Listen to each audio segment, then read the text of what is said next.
La población cristiana refugiada en las montañas del norte crecía con los años. Entre el Duero y las montañas había también un sustrato poblacional que había quedado en ese territorio de nadie. Pero a medida que los reinos cristianos iban fortaleciéndose, iban recuperando estas poblaciones y en el momento en que muere, desaparece Almanzor, la línea defensiva pasa definitivamente al Duero e incluso lo traspasa.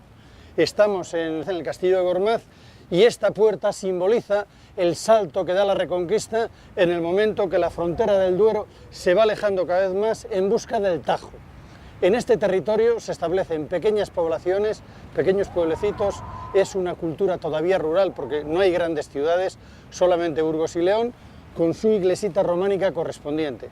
Es una arquitectura eminentemente rural.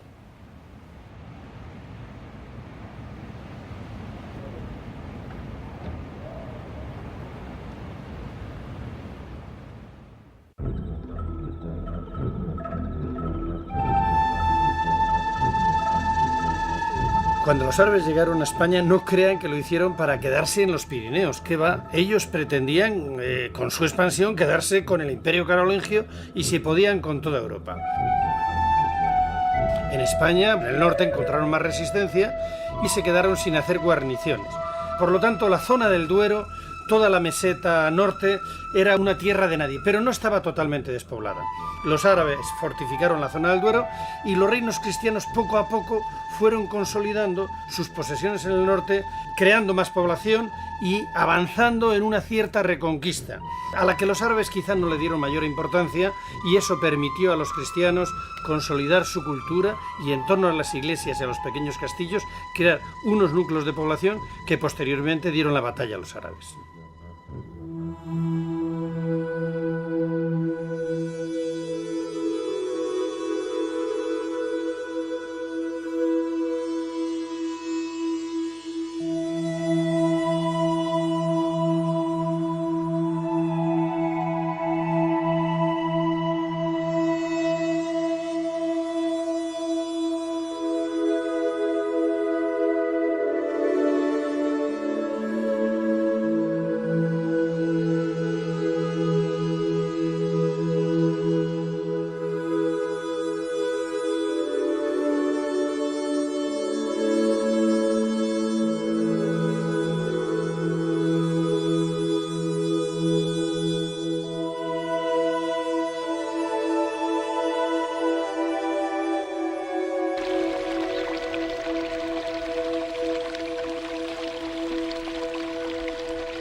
Los repobladores que salieron de las montañas se asentaron en pequeños vallecillos del norte de Palencia, de Burgos o de León.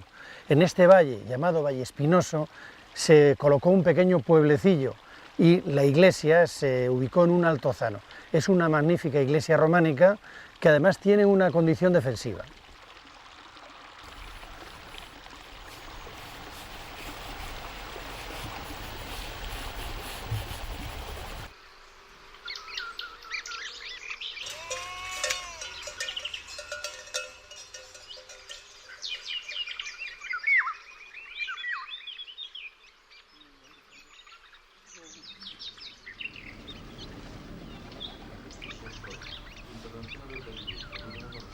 Las gentes de las montañas de Asturias, de Cantabria, bajaron a repoblar la meseta y han dejado la huella de sus nombres y de sus trabajos en algunos de los monumentos. En esta ventana de Rebolledo de la Torre está la firma del maestro Juan de Piasca. Piasca es un pueblecito de la Liébana. Hasta aquí bajó Juan a dejar la huella de su trabajo.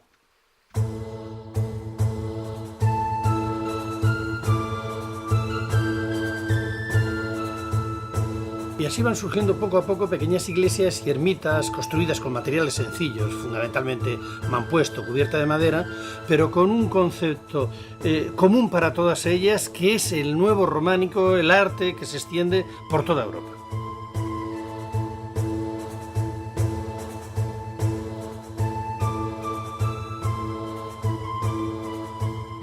Este primer románico, tan pobre de materiales, tan sencillo, tan humilde, tan conmovedor, es el que corre ahora más peligro por el despoblamiento.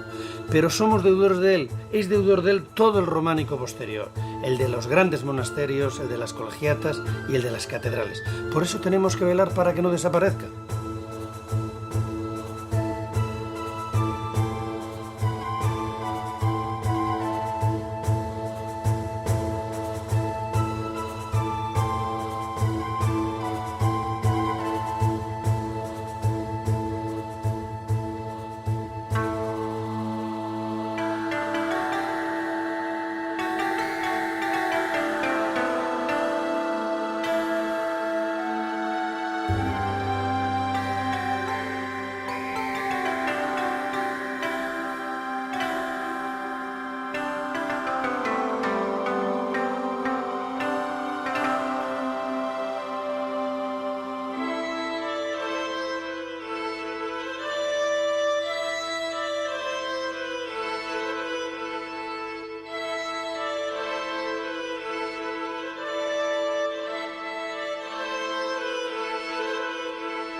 El románico, que es el primer estilo unitario de toda Europa, nos muestra las interrelaciones que había entre los reinos cristianos.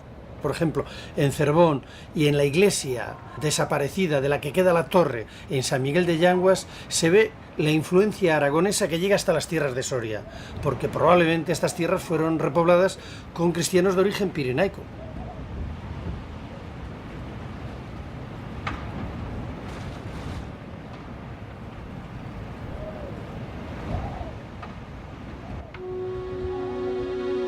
A medida que la estabilidad de los reinos cristianos se consolida, la repoblación se asienta con más tranquilidad. Entonces pueden acometer ya la construcción de nuevas iglesias con materiales mejores, fundamentalmente con sillería, que es como la conocemos.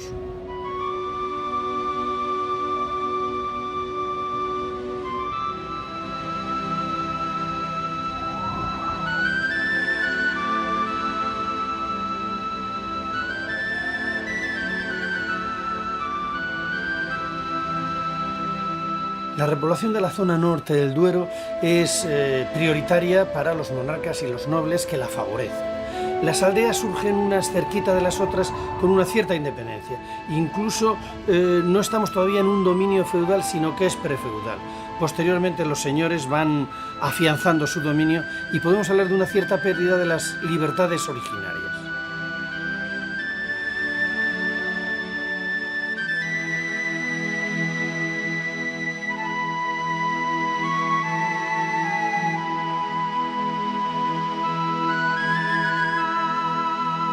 San Quirce de los Ausines, Matalbaniega, San Vicentejo de Treviño o la ermita de Virgen del Val del Vallespinoso son ejemplos del magnífico románico rural de repoblación que se produce en aquellos años del siglo X, XI y hasta el XII.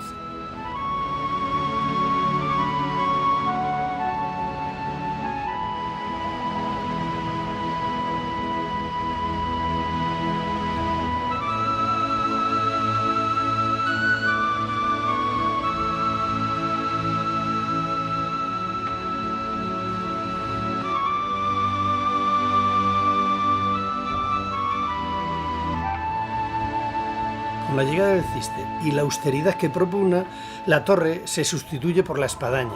Esta da mucha personalidad a las nuevas iglesias que se implantan en el paisaje, como Valdegama o especialmente San Pedro de las Perdices, con 4 troneras con campanas magníficas.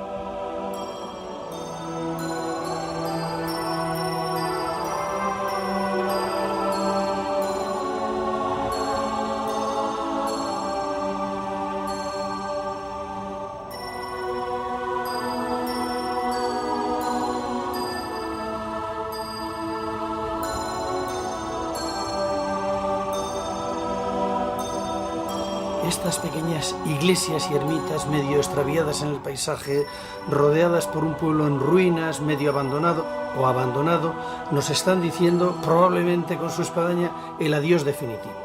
Realmente tenemos que hacer algo para evitar su desaparición.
Las condiciones de vida de aquellas gentes que habitaban en la meseta norte eran muy penosas. A 1000 metros de altura, frío. El año que se fastidiaba la cosecha, hambre. Falta de higiene siempre, de modo que la esperanza de vida de los hombres no llegaba a los 45 años y las mujeres, pues quizá no llegaba a los 40 por las enfermedades posteriores al parto. Las condiciones de la vivienda, pues muy deficientes. El tipo medio de construcción sería pues unas cabañas sobre mampuesto de piedra o de adobe y techumbre de paja. Y en estas viviendas probablemente convivían las personas y los animales.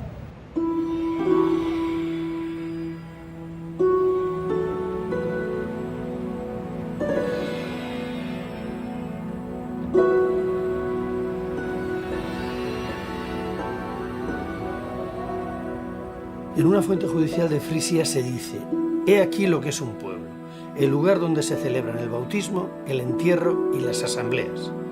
Los cristianos que llegan del norte se organizan en aldeas en torno a la iglesia, y como esta de San Martín de las Rejas de San Esteban, aparecen los pórticos, que es el elemento de unión entre el templo y los nuevos pobladores.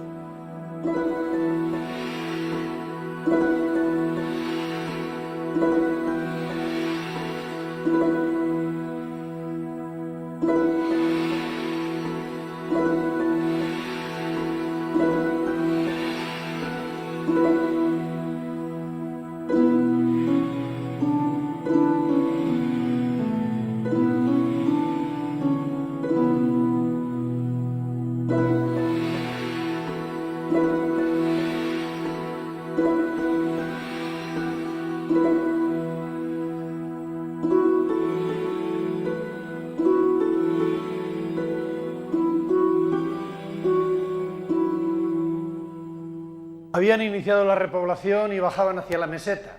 Buscaban los lugares donde hubiera habido población anteriormente y donde estaba la iglesia o las ruinas de la misma, reedificaban una. Si podían, hacían un pórtico donde los canteros dejaban la huella de su saber y bajo el pórtico celebraban los concejos abiertos donde gobernaban el común de aquellas tierras. Y esto ocurría no solo en esta iglesia de Sotosalvos, sino en casi todas las aldeas, porque era la parroquia la que articulaba la vida de las comunidades. Por eso eran tan importantes los pórticos, que son característicos de Segovia y de Soria, zonas donde había mucha vida de concejo que se celebraba precisamente en el entorno, en el interior de estos pórticos.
Aunque es diverso el número de arcos, suelen ser siempre impares, 5, 9 y preferentemente 7, como las 7 iglesias famosas del Apocalipsis, que se representan por 7 arcos en todos los códices y en la Biblia, y en las miniaturas de los beatos, por supuesto.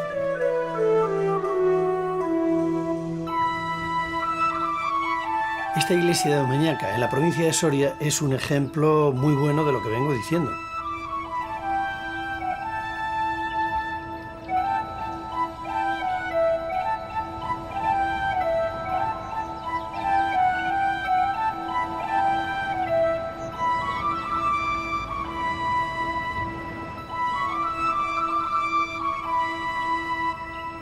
La iglesia de Duratón es otro de los modelos donde la teología y la vida cotidiana se mezclan en representaciones vegetales con decoración geométrica que adornan, complementan y expresan el mensaje evangélico.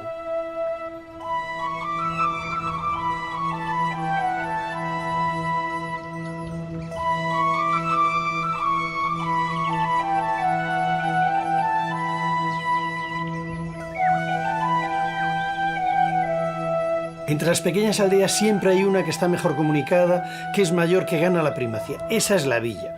En su entorno está la tierra. Así se constituyen las comunidades de villa y tierra, que dan lugar a la aparición de comercio, de artesanado y de una pequeña industria. Por lo tanto, son capaces de construir iglesias mayores como la de San Miguel en San Esteban de Gormaz, que es la primera iglesia porticada de Soria a finales del siglo XI.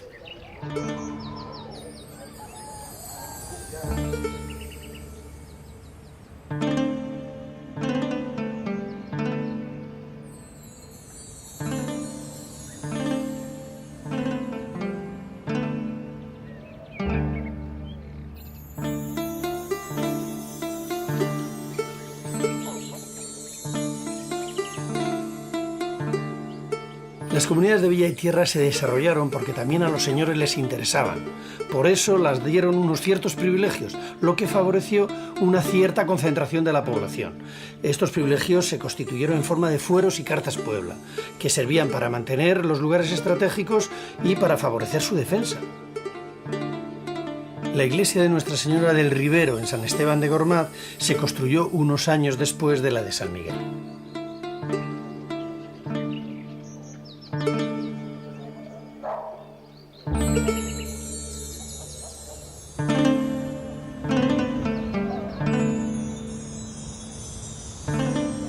De la pujanza de las comunidades de villa y tierra da fe que la comunidad de Caracena llegó a tener en el siglo XII hasta 3 parroquias, la de Santa María de Barrio Gormaz, San Pedro y Santo Domingo.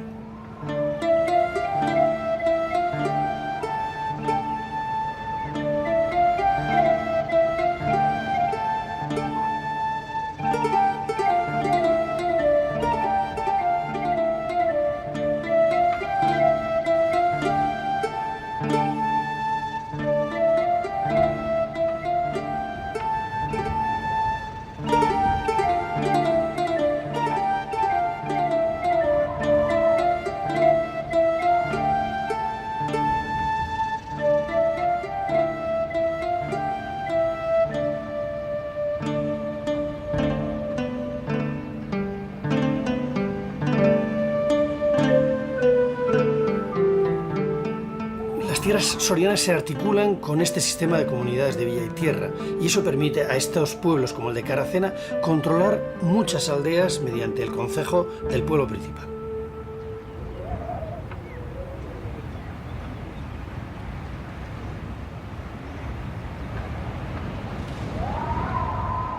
Era tan importante la repoblación de las tierras del Duero para los reyes que, por ejemplo, Alfonso VI, en el año 1076, otorga los fueros de Sepúlveda y no importa en estos fueros la procedencia o la condición social o humana de los nuevos pobladores. Pueden ser ladrones, asesinos o caballeros, todos son bien recibidos.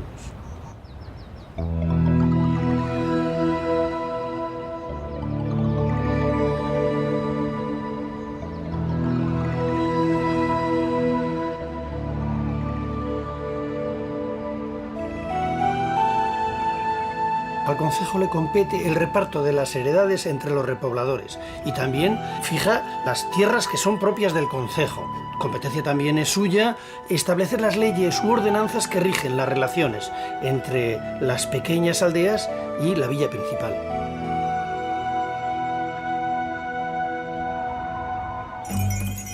Ágreda es un buen modelo de repoblación soriana y también muy buen modelo del urbanismo medieval. La torre de la iglesia de San Miguel es el mejor resto románico del barrio cristiano.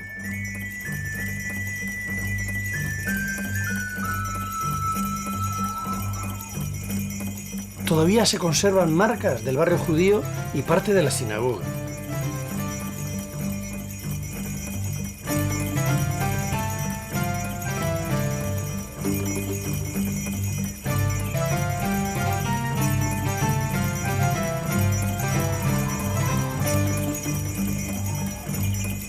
Y a lo que llaman el barrio moro, tiene arcos de herradura en la muralla que domina el valle.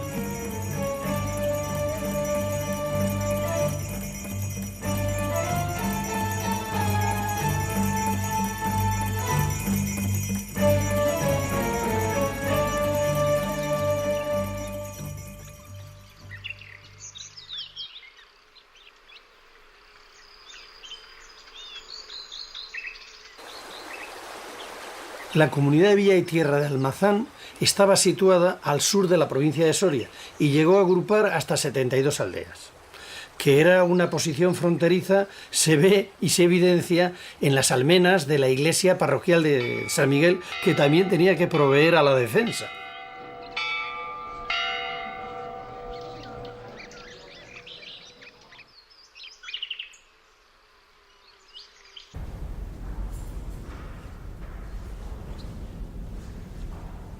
El interior es de gran sobriedad, es un románico tardío, muy potente y robusto, que mantiene y denota las influencias árabes en la construcción del cimborrio.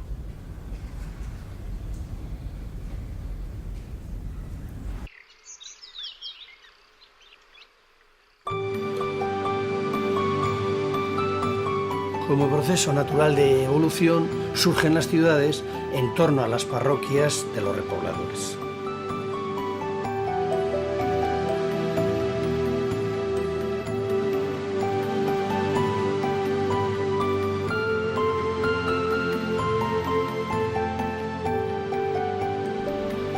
La repoblación se realiza fundamentalmente con extranjeros, es decir, franceses, francos, que dan el nombre de Villa Franca al pueblo y traen a San Martín como santo, o portugueses. En otras zonas vienen de los pueblos a lo que va a ser la capital. Aquí en Soria, desde el pueblo de Rabanera, bajan a la capital y se quedan, todos ellos formando un barrio. Traen su santo y además fundan su iglesia. Esta es la iglesia de San Juan de Rabanera, que recoge a estas gentes venidas de una parte de la provincia.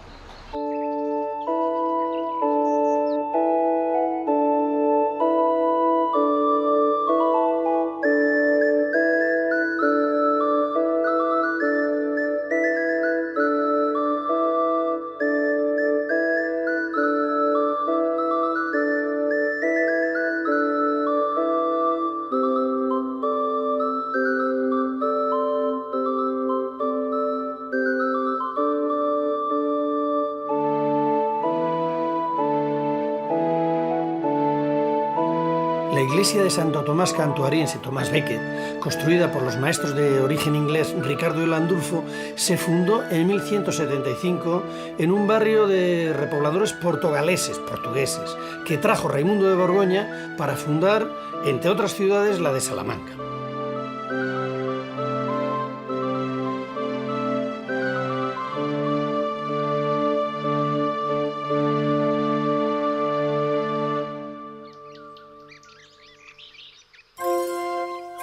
La iglesia de San Andrés, que está situada a extramuros de la ciudad, nos muestra, pues por esta posición que tiene, cómo se fue formando la ciudad de Ávila.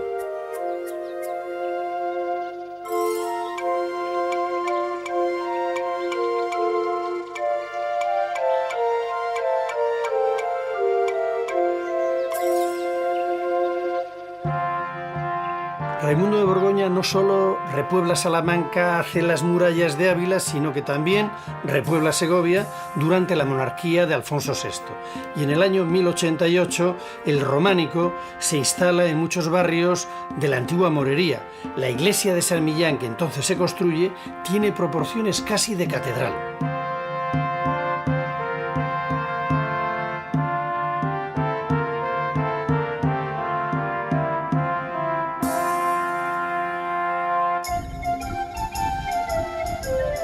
El campanario de San Esteban, su galería porticada tan característica del románico segoviano, San Lorenzo y San Justo, con sus magníficas pinturas que se han descubierto no hace mucho. Todas ellas son ejemplo de la importancia que tenía la Iglesia en el nacimiento y en la consolidación de las ciudades.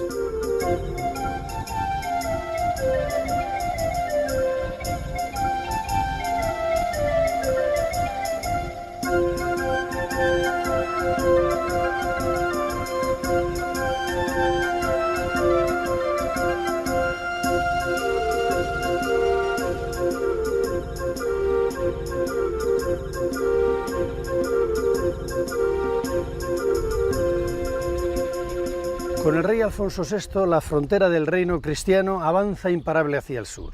Las ciudades de Burgos y León están totalmente consolidadas. También las del Duero y sus afluentes, Zamora, Toro, Salamanca, Ávila, Segovia y la propia Soria que tengo a mis espaldas. Toledo es parte ya de los reinos cristianos. Con Alfonso VIII se abre todos los territorios de Andalucía a las huestes cristianas. El problema a partir de ahora será repoblar Andalucía. Las pequeñas iglesias románicas que siembran el paisaje al norte del Duero fueron el germen de la unidad cristiana. Después de 1000 años todavía están en pie, y mientras sigan en pie seguirán dando testimonio de aquellos años heroicos.